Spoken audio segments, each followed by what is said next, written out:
everybody, Trent Nyhus, Farmers Insurance, the Nyhus Agency. Ted Peterson, LakePlace.com, Brothers Realty. And this is Shop Talk with TnT. We are here today with Billy and Stacia Moles. They do a bunch of different things. I think that's the easiest way to kind of explain it. So we might as well just start with, the first thing that you started out with, Billy.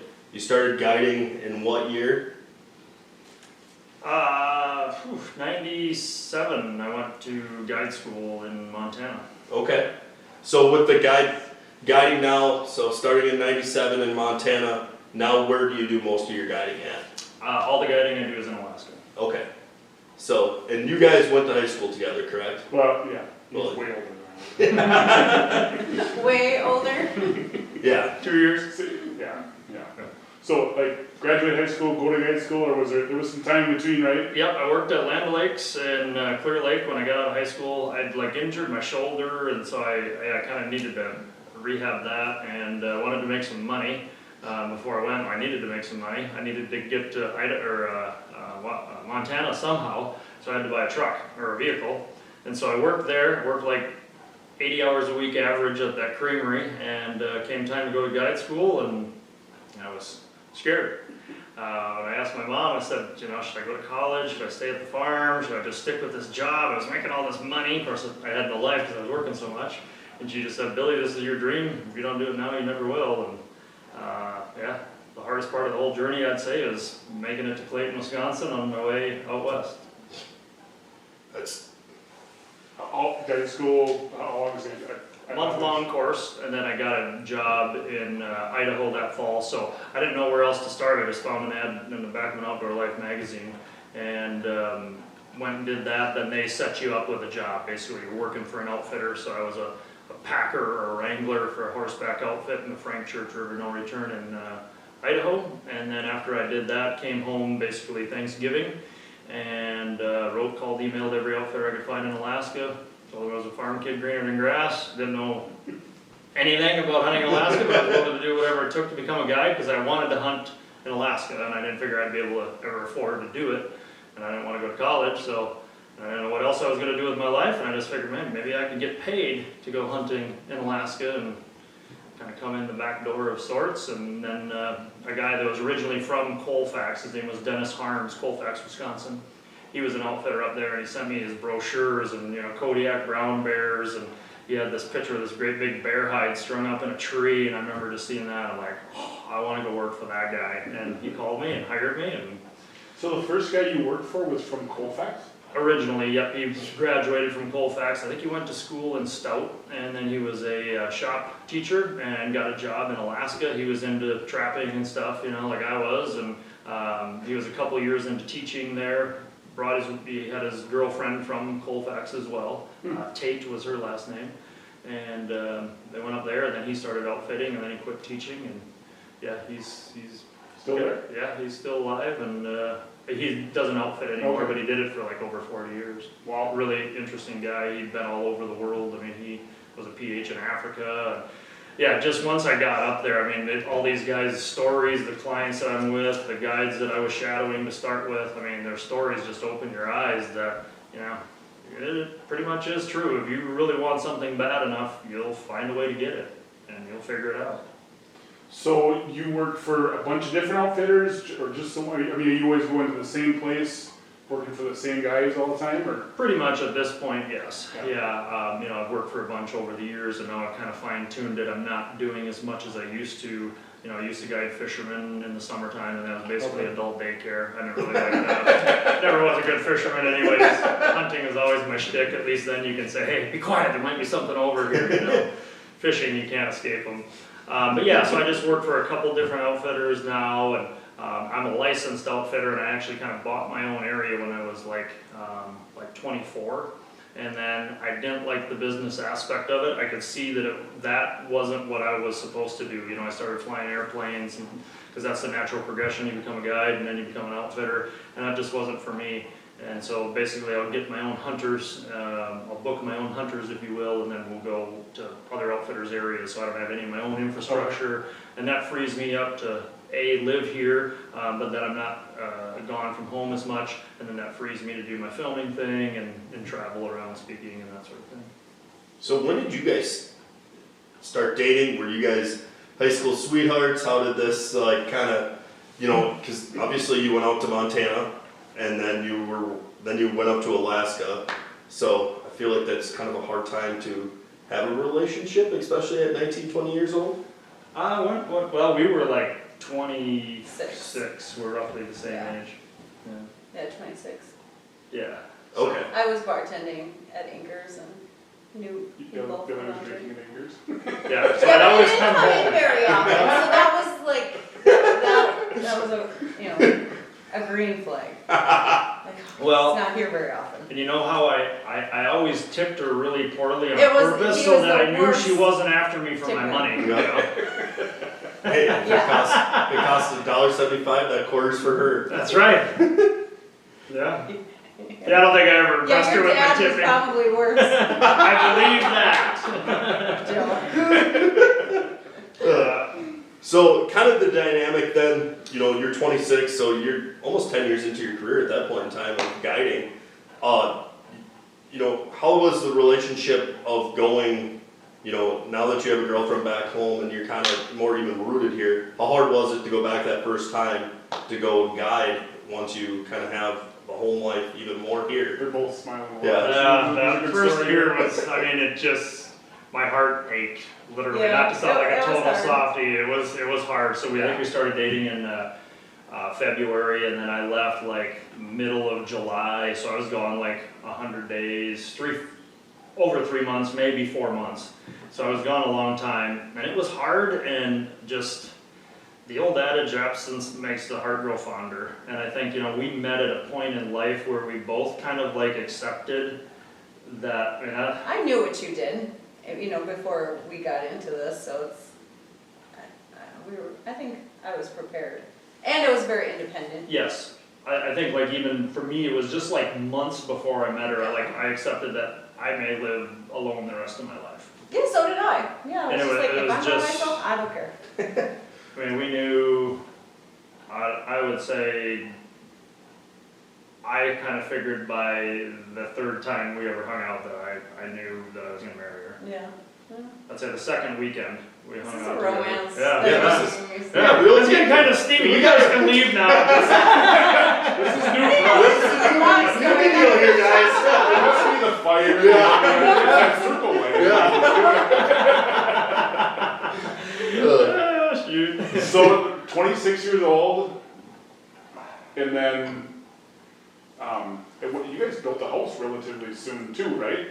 Right before we met, I'd just finished my first house on Upper Turtle. Okay, And okay. so then we moved in, then Stacia painted the dang thing, and then we Oh, sold yeah, it I like made 2 it- months I later. made it like a home, Yeah, and it was then- like a total bachelor pad, pool Yeah. tables, and I made it look nice, and those, same people that did look at it, then they came back and they're like, oh, wow.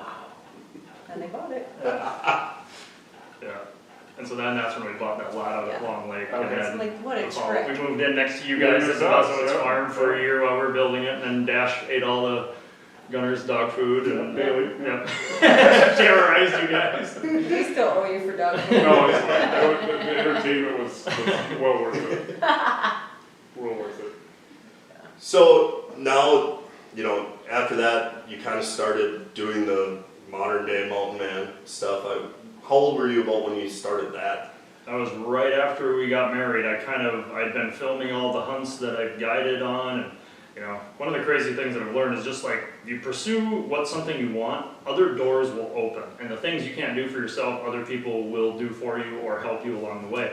The first hunt I was ever on, the hunter filmed his hunt, and then sent my parents a copy of it home. I filmed him shooting the bear, but he filmed everything else. And everybody was fascinated by the lifestyle, the whole story, not really just so much shooting the bear, but everything that went into it. So I started filming my own hunts from then on, largely so I could bring home, show my parents and my grandpa, who kind of inspired me to kind of live a life outside the box. And then right when we were together, I'd kind of had this idea of putting some of my footage together and creating a DVD. And that was always like a dream of mine as a kid, was to produce hunting videos. And so I had this here, and I remember I proposed it to Stacia. I'm like, what do you think? I'm thinking about doing this. And she's like, I think you should do it. I think that more than anything, like, and I Yeah. tell her this on a fairly regular basis, is like, I mean, I'd be nothing without her. And she just knowing that somebody believed in me, like, it just brought my spirit out and brought everything to life and gave me the confidence to step out and to, yeah, be me. Yeah. Yeah. I just remember, Cool. yeah, I just remember Dad getting the VHSs or DVDs, I'm not 100% sure, and bringing them home and not knowing how to work whatever he bought, and having to help him out for the first like 3 months. So Well, and you tried TV for, cause I remember your TV show, and it was, you know, you turn on the outdoor channel, and in a half an hour you can watch 4 different guys shoot 4 different animals, you know, but yours was always like, and you were probably trying to cram in, were they hours or half hours? Yeah, half hour. Yeah, so you were literally trying to, I mean, some of your shows, there was no animals killed, you know, I mean, Right. it was a story about the whole process. It wasn't just about, you know, there's a bunch of deer that are eating in my 80 acres of, you know, prime food plot stuff, you know, I mean, we're gonna pick out the one we want. You know, yours was way different than that. So that had to be, I mean, I've talked to you about this too, so is it something that you just felt you couldn't compete with them to stay on TV? Yeah, so like I could see what was on TV and I'm like, this sucks, I could do something better than this. Yeah. And I was naive, but I just jumped in head first like I'd done everything else more or less. And I realized that what makes that work, and particularly now you can really see it, it's all marketing. It's Yeah. all an infomercial basically. The people that would pay you the money, because I mean basically I had to produce the show, pay the network to air it. The only way I could recoup any money was to get sponsors. Well, you know, not many people can go sheep hunting in Alaska. So you got a really finite market of people. So my sponsor base was very limited. Yeah. You know, like I wasn't gonna get whitetail companies to sponsor me because that's not what I was doing. And so that's all run off of by bean counters, basically. A lot of marketing people that probably don't necessarily know anything about hunting. All they're worried about is how often will you show our product during this episode, and that's the only way they'd agree to give you money. And I just realized then at that point I might as well be selling pantyhose or something that I don't care about, because that's just going to devalue my product. I wanted to show the story. I wanted to show people what it was really like. Yeah. And so I was burned out after 2 years of doing that, and I just quit doing it. And then I like more or less didn't film anything 1 year because I just didn't enjoy it. And then I'm like, you know what? I'm just going to produce DVDs. Yeah. And it took a long, long time to get good enough at it to where, you know, I had like a loyal core group of people that kind of bought my videos every year, and basically just enough to like keep the wheels churning. And yeah, I mean, business-wise, modern day mountain man, it was at least 10 years before we made a profit. Yeah. So we stuck like all of our personal income. I mean, I was shingling roofs to pay for the DVDs. The DVDs weren't putting any food on the table.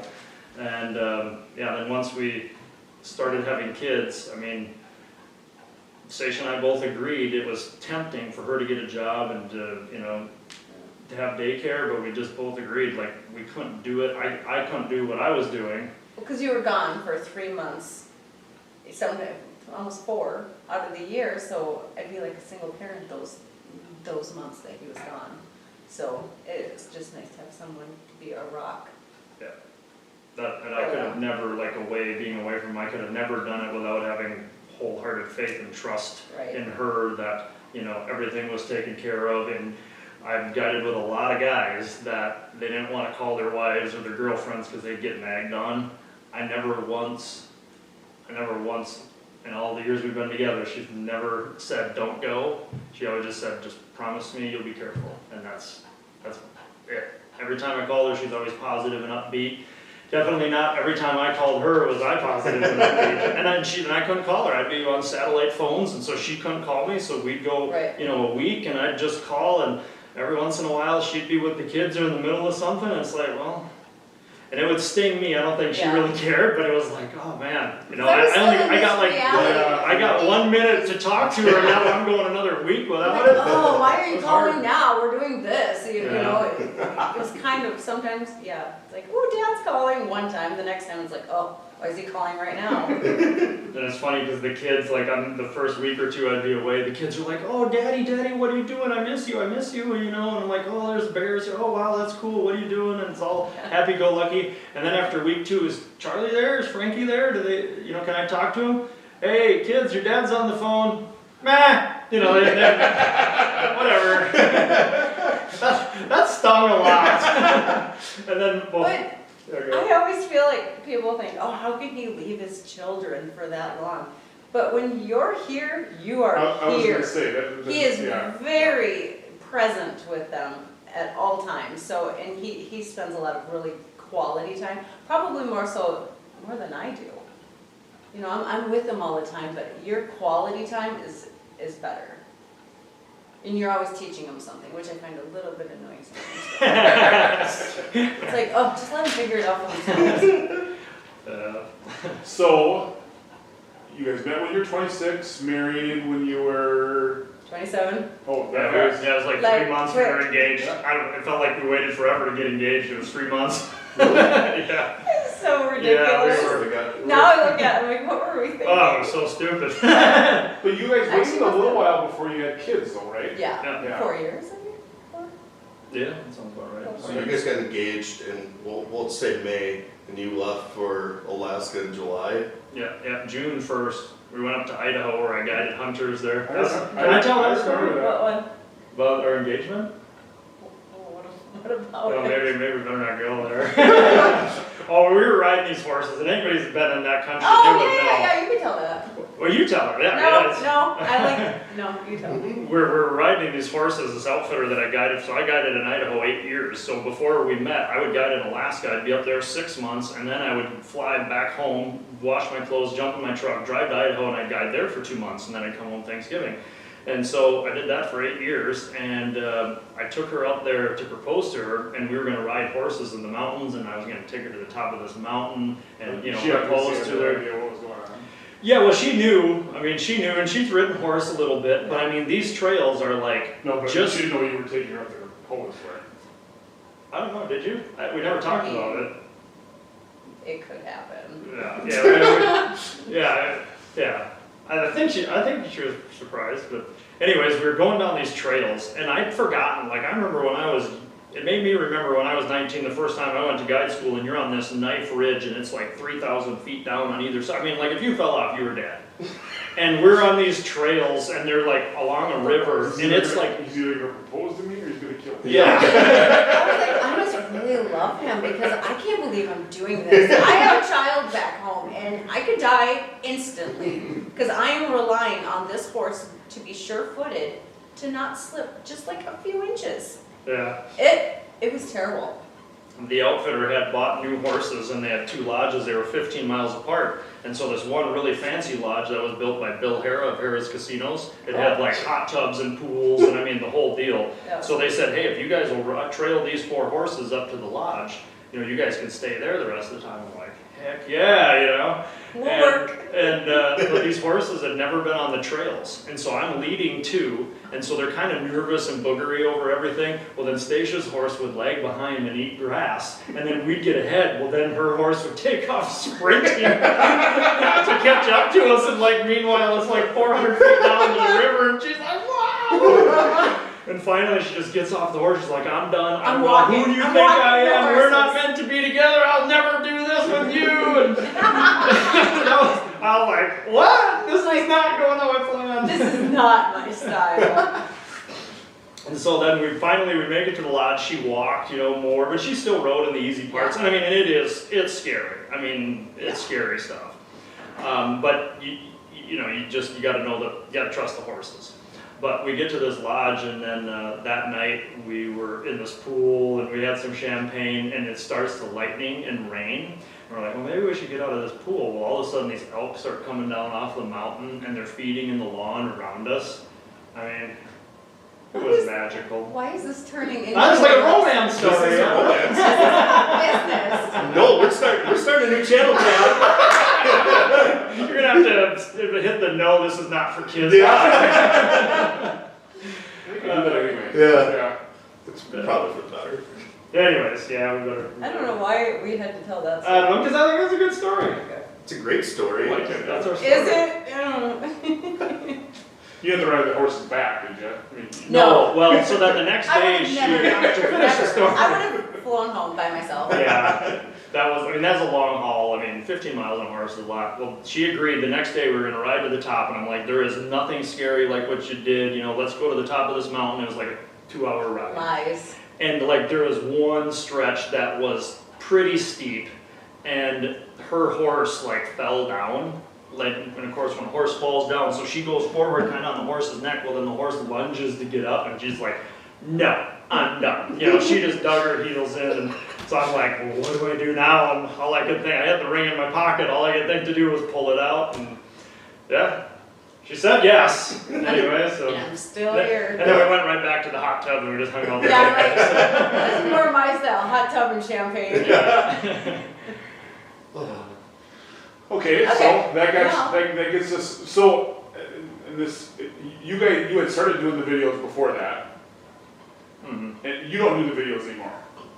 Or do you still do the videos? Yeah. That's shameful, I don't know. Yeah. Yeah? Yeah, well, actually, we're going to fix them up tomorrow. The COVID Okay. deal, I had them ready to go for this year for I Christmas. feel like us, like my family for sure, since COVID, we lost our, you know, like your videos just come out, so we go pick them up, so we buy them and give them presents to our kids, you know, but like, I don't know, since COVID, we kind of quit doing all the stuff we used to do, you know? Get out of You routine. got out of routine, so I don't even know. So, you still do the videos, you still do the guiding, you've branched off into other things now.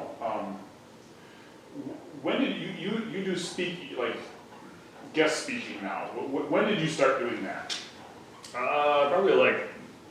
Probably maybe 20 years ago, like Really it just, that long? well, like, you know, the Knights of Columbus, or Okay. coming to a Not school. Yeah, just like really, I mean, that's how it started. And then I just got a few people. I mean, that's where, you know, the Bible says there's life and death is in the power of the tongue. And all it takes is just a couple people to come up and say, hey, you know, you really got something, or you're a good storyteller, you know, or, you know, I was really, you know, that's the most interesting thing I've ever listened to, or whatever.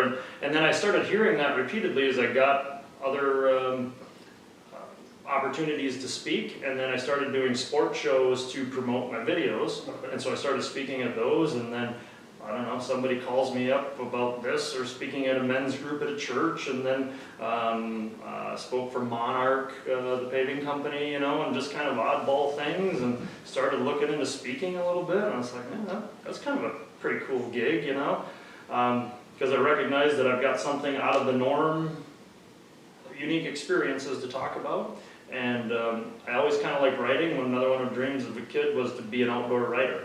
And that's ultimately what when I started investigating speaking, is that what will grab people's attention is stories. Stories are timeless. And that's what, you know, I started to do with my films after, you know, making many hunting DVDs. Now I'd like to think I'm making films, stories, telling stories of an adventure, of an experience that one has.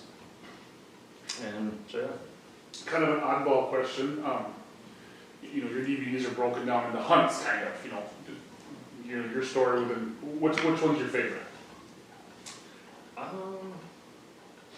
Probably, Do you have a favorite, Stacey? yeah, which one's your favorite? Spirit of a Sheep Hunter. Yeah, that one or the Don Johnson story?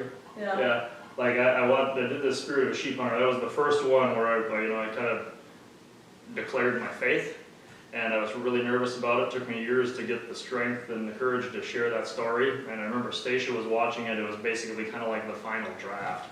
And I remember walking upstairs, and she looks up at me, and I wasn't going to ask her till she was done, and there was tears in her eyes, and she's just like, I think I really now understand why you do what you do.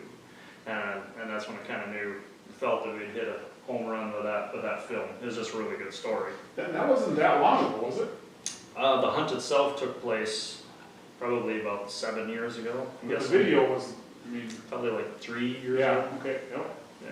And if somebody wanted to watch that video, where would they be able to find it? On YouTube, if you look up and go on my channel, or just look up Spirit of a Sheep Hunter, you'll find it. Yeah, you buy it. I'm trying to push his merch for him, Billy just misses it. He goes right to YouTube. Yeah, Yeah, I'm trying to throw a softball up here. Am I a good salesman, Stacia? I'm the world's worst salesman. Yeah, he I'm missed. not either though. But that was some of the best advice anybody else gave me was Nick Ricky at Longbow Taxidermy.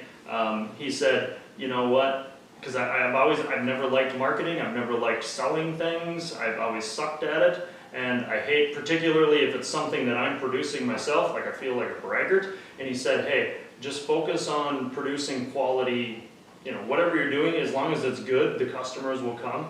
And that took a long, long time, and I basically heeded that advice, and that took a long, long time, but he was right. You know, I needed to focus on what I was doing. If I was worried about selling, you know, if I put, you know, 20% of my energy into selling my product, that would have taken 20% away from learning how to produce a good story and a good film, and that would have been good for the short term, but not for the long term. And so that was some of the best advice I've ever been given. Yeah, I'm trying really hard to stay with the chronology of everything here. I feel like I'm failing a little bit, but I thought you would say your favorite hunt was the one with Stacia was on, with the one with Stacia. That's maybe the one thing we can't talk about. No, that was a good one. That was good. Yeah, she hunted for a year. Yeah. Yeah, I did it. So, married at 27, kids a few years later. Now Matea's 22, Yep, right now. which is your daughter from before you met Billy. Charlie's 11, Frankie's 10. Yeah. You're now in the second house you built together, the third house that you guys have Right. lived in that you built. Yep. Some people say building a house is enough of a strain on a marriage, and you guys have gone through it twice. And actually, this last one, a lot of it got done when you were gone too, right? I don't think any of it. Not much got done when I was gone. Oh, really? I was in charge and I'm not part of it. Yeah, that was just. Yeah, I don't think much is got what it done. is. But yeah, we love it. Yeah, we really like it. So we've learned enough in the first couple of houses of what we wanted, and yeah, we There was love a few living times where here. we're like, are we gonna live in this house together? Yeah, it was stressful. There's a cabin out there. Yeah. Yeah, Yeah. yeah. So, kind of fast forward, you know, everything's going great, kids. I don't know that we said that. Yeah. Well, you've heard the highlight reels. Everything's going good, you know, you're getting ready, you're amping up, you're getting more speaking engagements, and then, you know, this 4-letter word, 5-letter word came around in the spring and just kind of halted everything. How did you guys kind of get through all of COVID with, you know, you're trying to do guide hunts to be a speaker, and, you know, how did your mindset change during that time, and like how you guys adapted during it? Because it must have been pretty stressful for both of you. I know Stacia helped out a lot being the rock, but you know, it's hard to be the rock when you don't know where the water's coming from Right. and hitting Right. you from. So during that time, you know, how did you guys kind of get through that and work through that during the COVID time? Have we gotten through it? Yeah. We're getting closer to getting through it. Yeah. No, I mean, yeah. Well, I mean, I would say like on a personal level, it really changed our perspective. Yeah. You know, like, I don't know. Yeah. I mean, that's probably like a whole different And direction, but.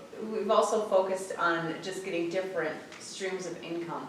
I was That gonna aren't say, just talking affected. to you guys before, you know, you kind of made it sound like your first year where you had like, your speaking engagements were Yeah. full, and then COVID came through it, Way to, took yep. it all away. Yep, Stacia had her own microblading business, which she started, and after 2 years of doing that, she recognized that we both kind of talked about it one day after I came home from Alaska. Just said, you know, I feel like speaking has so much potential. You know, I think I've got to like, all we let it do is just grow organically, and then I'm like, I think if we channeled our effort into this, like this has the potential to be not only good income-wise, but we could reach a lot of people, inspire a lot of people, help a lot of people.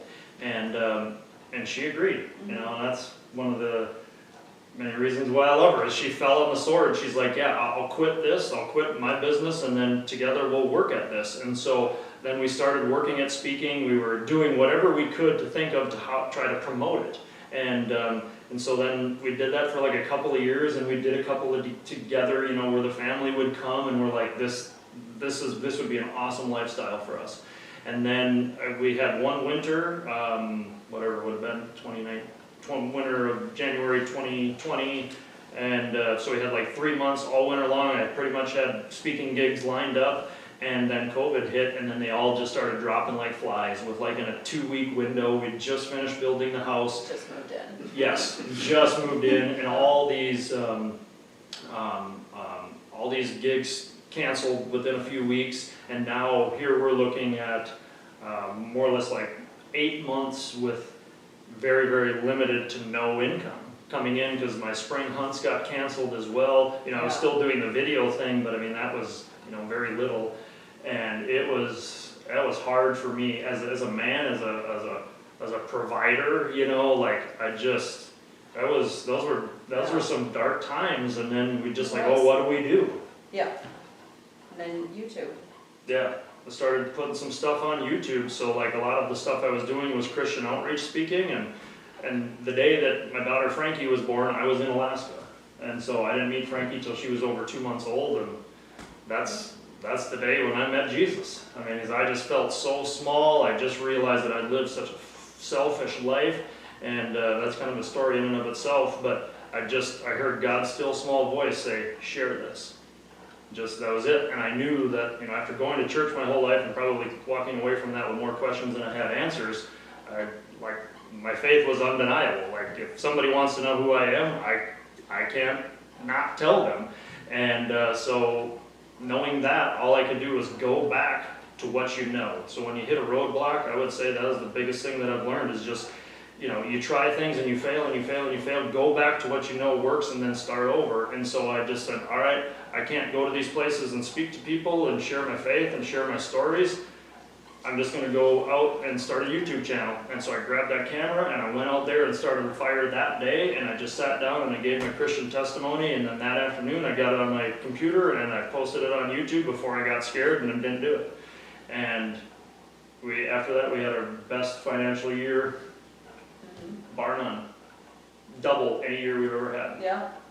And so, yeah, it's just Napoleon Hill says, with every adversity is a seed of equal or greater opportunity, and I found that to be true every time. It's like, when you hit adversity, sometimes you got to plow through it, but sometimes you got to adjust your course. And so sometimes that adversity is a blessing. Doesn't seem like it at the time, but trials and tribulation produce character and perseverance, which leads to hope. And I mean, this is what, 10th video? I don't know. I mean, but we've heard a lot of different people's stories, and every success story has something like what you're saying. I mean, that is the constant from everybody, is I was doing this and this got taken away, or I stumbled and fell here, you know, but course corrections, you know, whatever it was that brought them to where they're at today, you know, there was some failure along the way that opened the door a different direction, or. I think that's the most interesting part of people's stories. It is. It's all right. It's just really because is. everybody thinks that everybody's road to success was just this nice trail, and, you know, Billy, you're so lucky you got to go hunting when you're 19 and you know, got to go to Alaska. You know, it's so fun that you got to do that, and everybody thinks that Stacia just gets to stay at home. Nobody gets to see behind the pictures that, hey, Stacia's actually the reason this relationship and everything's working here. And then like the business side of stuff that you do on it to help with the YouTube videos and everything else. And then, like you said, adversity hits, you could have just went, well, okay. Yeah, we gave it a shot. Yeah, we gave it a shot, you know. I don't know what I'm gonna do now, you know, type of thing. But I think that's the most interesting part of people's stories, is when something bad happens, how do they react to it and what they go from there. Because, like, you know, you could have just sat there and said, well, all my hunts are done, you know, we just moved into a beautiful home. That's probably my favorite part of it, is we've talked to so many people, you know, they just had twins. Well, let's start this business. We just have this beautiful home. Oh crap, we can't go anywhere. And just like how something happens that's just like, oh, that's not how it's supposed to work, and just how people battle through it, because. Yeah. Well, character's not built on how you act, it's built on how you react, you know, in a lot of cases. And Yeah. if you cower in the corner or whatever. Yeah. Yeah, and that's what keeps life interesting, you know? Yeah. Yeah, during this time, I mean, it's brought out some of our flaws and I'd say some of the weak spots in our marriage, you know. Yeah, it was, yeah, it's been kind of a crazy ride. Well, because you're under stress, you know, when you're under stress, you know, like I was saying, like adversity either becomes a wedge or it becomes a bond, it becomes the glue, and it's kind of what you make of it, and that's why I love going to Alaska, and you know, that's not Stacia's thing, you know, but she respects that and she knows that that's what I love, and she allows me to do that. So for your 20th anniversary, you're not gonna go horseback riding in Idaho? I don't think so. No. No. Actually, maybe I would go. We went to Montana once, So, we went yeah. to, but nothing I like as horseback riding, just hardcore. not like that. No, not where a misstep I don't even is think death. people have an idea of what that looked like. I've Yeah. never been out of town in Mullen. But that's like the Kevin Jansen's hunt, the sheep hunt that I did, you know. When I asked him, it took him 21 days to get his sheep, and you know, he definitely went through, I dare say, like dark times. I mean, just like stress, and I mean, and I did too. But I mean, I've been hunting sheep for 20 years. I knew like these are the greatest hunts. Yeah. These are the best ones. But it's like you're so sore and you're so tired and you're mentally just beat up. And then when he gets a sheep after 21 days, and I'm like, would you change anything about it? And he said, hell no. So, I mean, and I'm not poking fun at Kevin or anybody, but when Kevin shot his sheep, I mean, for a sportsman who saw it on the wall, was that a record-breaking trophy? No. Yeah, but Above average, but not. But knowing what he went through to Absolutely. get it, I mean, Absolutely. it's the trophy of a lifetime, you know, I mean, which is what people, I don't think, like when you did your TV show, you do a good job of it now, but how do you get that out of watching a TV show, you know, a half-hour TV show? Right. You can't get that out of it, you know. Right. Now, if you watch your DVDs where your segments are a lot longer, and you have a chance to break down what went on today, what went on, you know, the Yes. 20 days before the 21st day you shot the Right. ram, you know, where Right. people get a little perspective on it. That can't come on a half-hour show. Exactly. Absolutely. You know, So you have no sponsored by constraints. Easton or, Yeah. you Yeah. know, Realtree or whatever, you know. Yeah, it Right. would make a good show.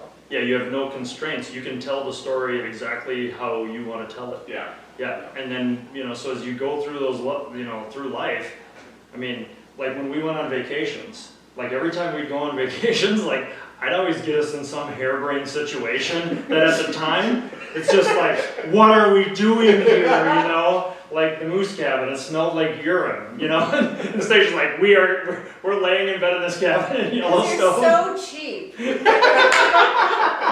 then Hey, I sprung for a have to cabin suffer. versus a camping and I site. do it. I'm like, okay, I'm a good sport. I can do this. I'll prove to myself I can do this. So I do it. And then what happens?